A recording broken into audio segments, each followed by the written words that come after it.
Hey yo, LAZ, man, make sure y'all check my new prison story that I got out that I just dropped. You heard? It's fire. It's called The Festival, aka The Purge in Green, Volume 2. That's a fact. Make sure you subscribe to the channel and hit that bell so you don't miss no new episodes that I drop. And if you're from Staten Island or anywhere in the 5 boroughs, make sure you drop that Statue of Liberty emoji in the comments so I can know New York in here repping. You heard? Shout out to the bro ST. Shout out to the whole Staten Island, the whole Park Hill. You heard? West Brighton. Let me know what part of Staten Island you repping. You heard? Comment gang, tear this up. You already know what I need y'all to do. Slim Blunt gang, holla at me in them comments. Follow me on Instagram at real st.laz. I'm starting to go viral on Instagram. That's a fact. I don't know what's going on, but the universe is showing me extra love. If you from Staten Island and you got a great story that you feel like thousands of people need to hear, get at me in them comments and I'm going to get at you. You heard? Z-Man, suicide polo with the ski man, running around the hood like He-Man because he can. You heard? Get at me. We get to the island. We get to Mar 1. Chucky goes straight to the suicide aid. Yo, my man, get your little doges. Tell them niggas to meet me in the bathroom. Whatever, boom, boom, I don't got nothing for you. What we gonna do? I see you looking at my phones. What up? What you wanna do? You and me could do it. My little man to do it with your doges. He volunteers my services. I'm sitting there shutting up. This is my first time on the island. I'm scared, but under pressure, soldiers become generals and generals become soldier. I do my thing when I'm scared.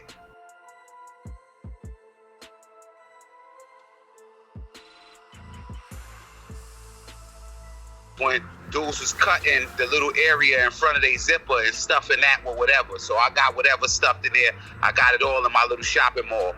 Pants is crazy baggy. You know how that go. It's the 90s. So it's mad space in there. All stashes, whatever. So I see one of my mans. I'm gonna call him Chuck. You know what I'm saying? My son Chuck. And Chuck is in the first 5. He in the first 5 blood sets or whatever the case may be. He might be one of the first 300 type shit. So anyway, he come walking down the block. Now on Staten Island and Park Hill and most of the hoods in the 90s, right? Black and white, this differentiated dealer and customer in the hood. Anybody that was white was a customer, anybody was a crackhead, a fiend, and anybody that was black was assumed to be a hustler, a drug dealer. So a white dude walks up to us. I say to the dude, Chuck, PC. That means let me get a piece on the sale. I say, yo, PC, Chuck. He said, nah, it just came out. You can't get none of this. He serves the dude. When he served the dude, 3 minutes later, the D's come around the corner, blitz us, charge me for staring. Like I stared the customer to him and charged him for the sale. I'm like 13, 14 years old. I'm too young to go to Rikers Island, but I have so many cases in juvenile court that the judge already let me know if I come back in front of him, I'm going to DFY. Now, at this time, I'm wilding in the streets, but when I went to Sparfit, I cried every night because I missed my mommy. Now, we're going to get to the thing. I get to Rikers Island. I'm stuffed like a Christmas goose. I got everything. I'm not going to get into the details of that. We run into a dude in the back of the D-van. He got wild bud. He's scared. He give it to us. The big bro instructs me on how to put all of that away. You know what I'm saying? We get to the island. It's a dude named Prospect. I can't remember where Prospect is from, but my son Geronimo stabbed him up years later. I end up in Mar 4 Lower with them. But we talking about Mar 1. We get to Mar 1. Prospect is the suicide aid. If y'all listening to St.laz, y'all should know what a suicide aid is. If you do not, you should be ashamed of yourself. Right? So boom, he's a suicide. He's an adult amongst the adolescents. He's supposed to make sure we don't hang ourselves. He's in there extorting everything. I walk in with my son Chuck. Chuck been doing this Rikers Island shit. Staten Island guys, we go, Staten Island niggas, we go to the island. You have to put on. It's one of us for every 20 niggas from other boroughs. Either you gonna put on or you gonna claim you from Brooklyn. One of the two. You know what I'm saying? I never claimed I was from Brooklyn, but it was times where I said I wasn't ST. That's a whole nother story. We get to the island. We get to Mod 1. Chucky goes straight to the suicide aid. Yo, my man, get your little doges. Tell them niggas to meet me in the bathroom. Whatever, boom, boom, I don't got nothing for you. What we gonna do? I see you looking at my phones. What up? What you want to do? You and me could do it. My little man to do it with your doges. He volunteers my services. I'm sitting there shutting up. This is my first time on the island. I'm scared, but under pressure, soldiers become generals and generals become soldiers. I do my thing when I'm scared. So, long story short, him and I stay in Mar 1 together. Mind you, the floor's already caving in Mar 1 in the early 90s, right? Maybe the late 90s, the latest. So anyway, we stay there. They separate us. They move him to a house with the homies. They move him straight to a blood house. Pew! I'm not labeled as nothing. They leave me in Mar 1. It's a CO, a brown skin joint, medium build, kind of like medium build, about maybe like 5'6", 5'7". She is the midnight officer. The first night I get there, I'm in the bathroom peeing. She's doing her rounds in the bathroom. She see me peeing. Make a mental note of that. Let me tell the story. That's how that happened. A few days later, now my son is out of there. I'm in there for dolo. I'm scared, but I'm holding my own. I got a little bit of everything. I know I'm about to go home. The prospect dude, the suicide dude, made me and my son Chuck and I, we were house gang at the time. So I'm a late night dude. I sleep during the day in prison. I sleep during the day while my man's is up, and I stay up all night. This is my routine. So I'm up at night. I'm in there cleaning. It's a slop sink in the back of the Mar 1 bathrooms. She sees me. She directs me back here to get something. When she opens the door, she asks me. She look inside there. I don't step in there. Mind you, I'm a child. She looks at me and she said, "What, you scared?" So I stepped into that. I stepped into the slop sink with her. When I stepped into the slop sink first. She stepped in behind me. As soon as she closed that door, the rest was on her. Unzip my joint, boom, pull my joint that way. Now, mind you, she worked the midnight shift and she's a CO, so she's liable to get stuck on doubles and shit like that. Yo, as soon as she pulled her panties down, I smelled that the situation wasn't right. It was smelling a little rough, but I must admit to her credit, it felt good as a motherfucker, because she just guided me inside of her. And now I'm in it. Now she backing it up on me. I'm just standing there, and then after a few seconds, I snapped out of it and said, "Hold on, man, you from 240? You better bust this bitch ass." And then I started putting on. That was a molestation, but I don't feel like I'm victimized at all. I've been being molested by women since I was about 10 years old, 9 years old, and it was the best thing that ever happened to me, because the females that I like, they used to jump me. But yeah, that was my first experience on Rikers Island, bro. I was molested, raped, however you want to call it.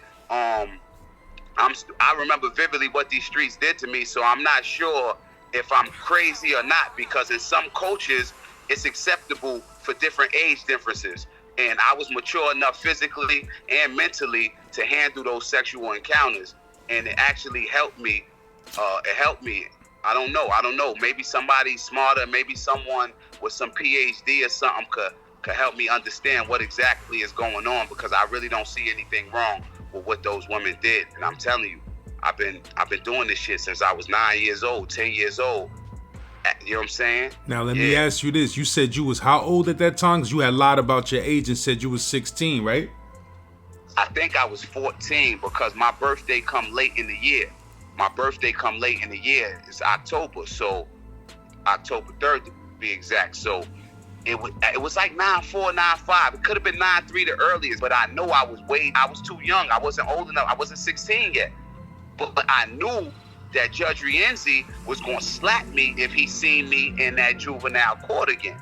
But he was tired of me. But slightly in her defense, she ain't know you was 14 or 15. She probably assumed you was 16. Could have been 17.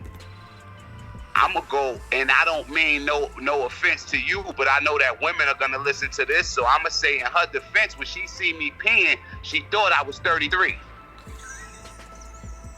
You know what I'm saying? She thought I was a grown man playing adolescent. If she Yo, but let me ask you, how tall was you at that time? Pause that. At that time, I was, now mind you, I done just went on the Hollow Point diet. I done got aired out. That's how I wasn't Little Fat Mikey no more. So I'm like six. I probably was like 6'1", because I probably was like, yeah, about 6'1" at the time, 6 feet, 6'1". Official slim. From the city with a skinny and the skinny. Y'all fill in the blanks. Yeah, that was real, bro. That was real. That was my first introduction to the island. That's the only time that I ever had sex with an officer, because I don't fuck with them like that. Niggas go too hard for CO pussy. And excuse my language, because I'm not supposed to be talking this so much profanity. And in the any interviews moving forward, I'm gonna use better vocabulary, because I don't want people to think that prison is the only thing to me or us, because I'm representing the us and not only Staten Island. I'm representing all real niggas who want to transition into being real men. That's always been my one up on the streets, bro. I was always able to transition between the two. Ask, I could come with suit and ties, Cadillacs, you know what I'm saying? Lincolns. I come with commission checks. This is what I do. Commission check, and in my briefcase, let us pray again. I want to give you something, maybe not today, because I know I got to get off soon, but I'm going to give you something on Joe and them, you heard?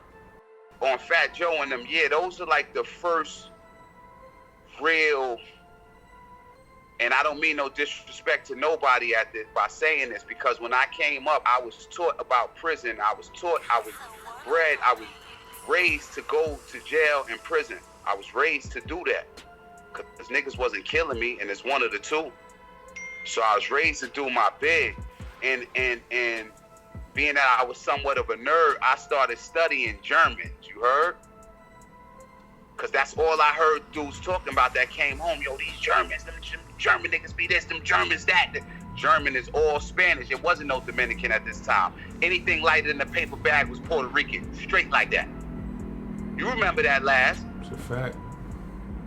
It wasn't no Dominicans yet. It wasn't nothing. It wasn't no Dominicans. It wasn't no Cubans. In our mind, it was just blacks and Puerto Ricans. That shit went on for years.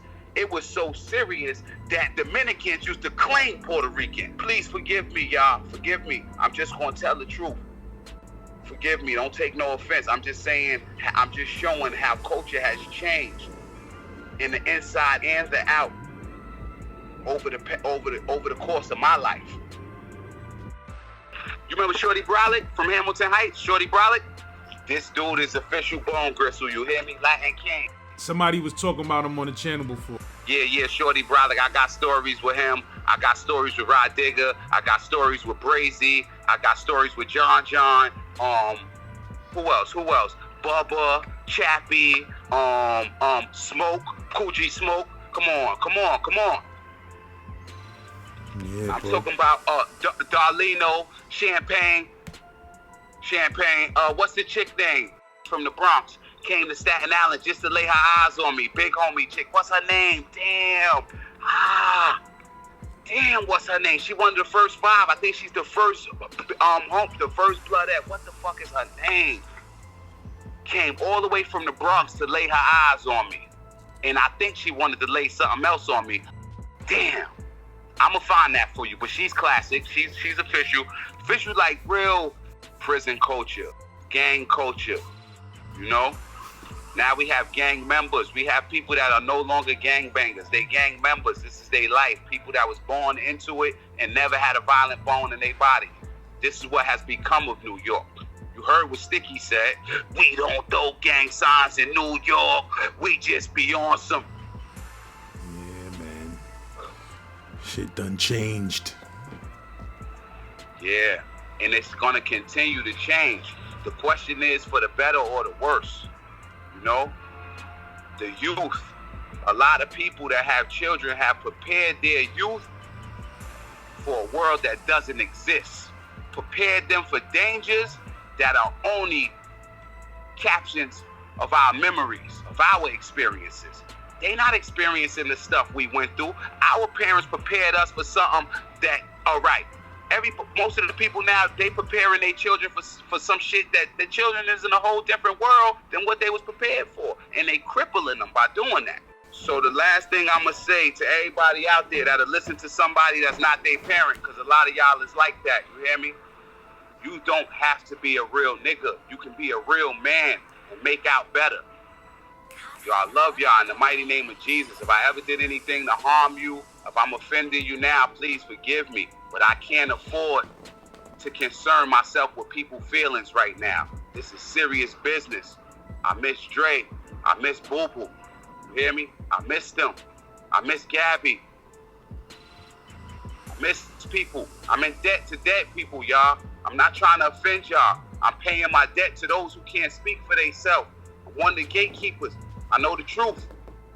Appreciate y'all, man. I love y'all. I appreciate you, Laz, man, for giving me this platform and allowing me the opportunity to present people with opportunities. Don't be afraid to think different. Step outside the hood, please, y'all. Please. Mike Monty and my mom. I'm out. Love y'all.